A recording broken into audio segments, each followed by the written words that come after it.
Hello from India. Yeah, from India. We started this trip with the bold ambition to write a journal about the travel. And I've done up to maybe the first week, I think. Maybe? I don't think quite. And I haven't journaled at all. No, but this is an easier way of sharing with you guys, so here we go. Oh, and this is the view right now, by the way.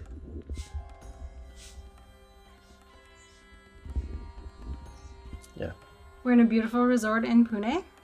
We're not far from, well, not far, drive. a couple hour drive. But a couple hour drive in India is like not very far. It just takes a long time to get everywhere. Pam found this place. Hi. So we started our trip on a 14-hour direct flight from Vancouver to Delhi. That flight was... Yeah, come see. yeah. It's interesting because you actually stay in the dark the entire 14 hours. You go up over the earth. Like, we traveled over Greenland and Iceland and like went this way instead of this way. Well, to start off, we went up like over Prince George. We went over my sister. Yeah, absolutely. Yeah, so you go up over the world and you stay in the dark the whole time. It's fascinating. 14-hour flight, direct flight.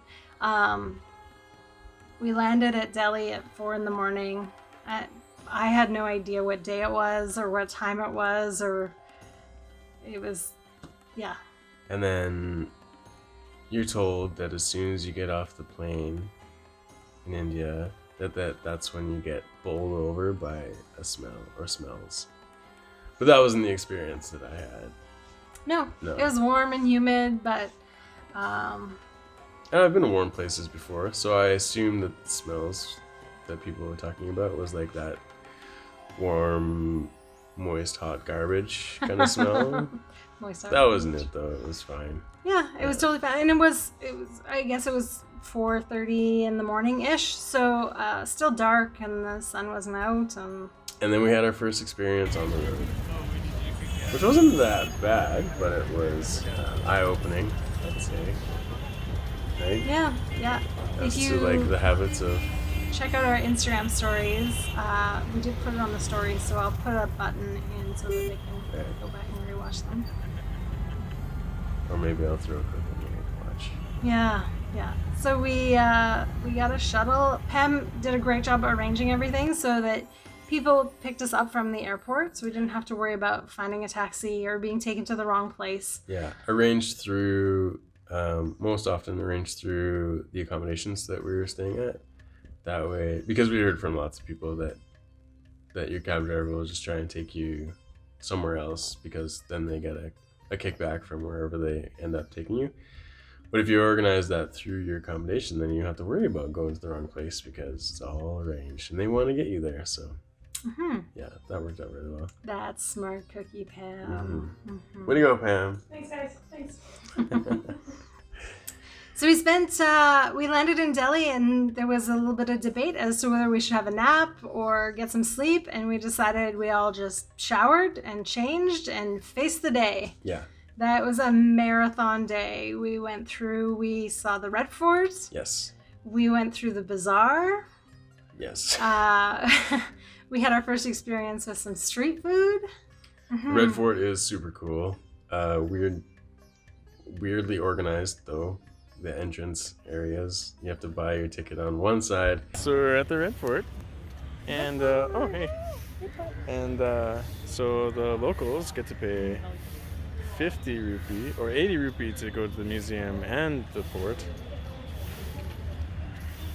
and we get to pay 600 to see the fort or 1,000 to see everything. For Indians. How is that fair? Nationals. Yeah, but I mean, it's still only like $20 a piece, so. And walk all the way around, and then you go in that side. You couldn't buy the ticket at the same place that you... You know what? When, Though so- it was good. So We it forces walked. you to see some on the outside more. Ooh, I had that first tuk-tuk driver too. The hotel driver arranged it for us, and it was supposed to cost us 100 rupees. Oh, yeah. And then when we left, he was trying to charge us 100 rupees each. Right. Yeah. So make sure that you establish with the tuk-tuk driver. before you get in and go Always. to where you need to go. Always. Everywhere you travel. That's always the rule. Yeah, and then inside the Red Fort, holy cow. That was really cool. We did the audio tour and it was really, really well done. They did an amazing job of painting a picture of what it looked like in its heyday with all the sights, sounds, smells, colors. Yeah, everything. The music, all the things that would have been happening. It would have been really overwhelming to have seen. It was really overwhelming just imagining it all. See the ladies in saris and flowers and the floating in the water that would have been floating everywhere. Yeah. Music, Yeah. the Yeah. The chimes, silks, the yeah, rugs, the incense. yeah, pretty fantastic. And then there was the one area where it was like just the poetry reading room. Just Like, surrounded by you water. know what? I It just was have this incredible. room for poetry. Yeah, When I'm in the poetry room, that's what we do. I joked that the guy didn't even like poetry, but Yeah. anyway. Just showing off. Media room. And before, nothing. and also before everything had been like looted, I guess, or Yeah, well, occupied by British and so looting's a fair word. Of all the like gold and everything that would have been on all the walls and then all the like tiling of mirrors and yeah, the whole thing was just yeah. would have been incredible to see. And in Delhi, it would have been more the British. We went to other places. We've been to other places in India where Mughals looted and other tribes had looted, but this was totally white people. Yeah, white people. Yeah. And then anything else about the Red Fort?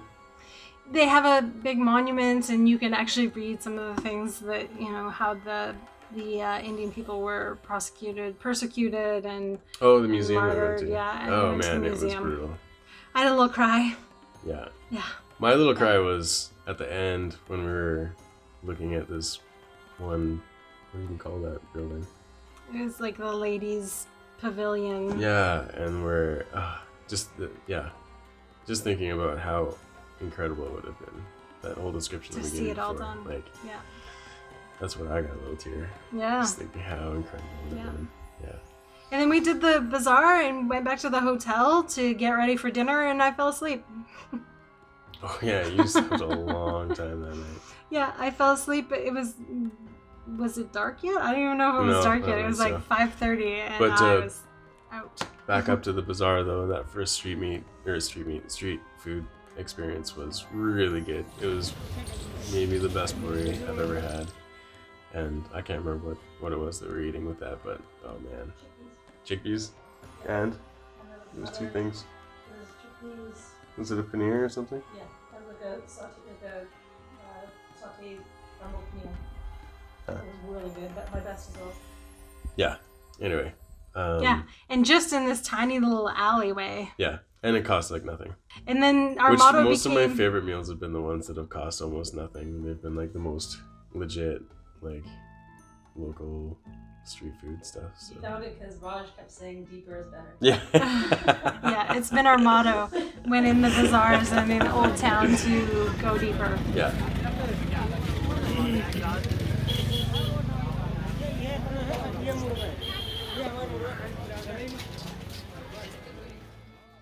Yeah. I mean, also potentially the creepier, but it's also where you find all the good stuff. So. Yeah.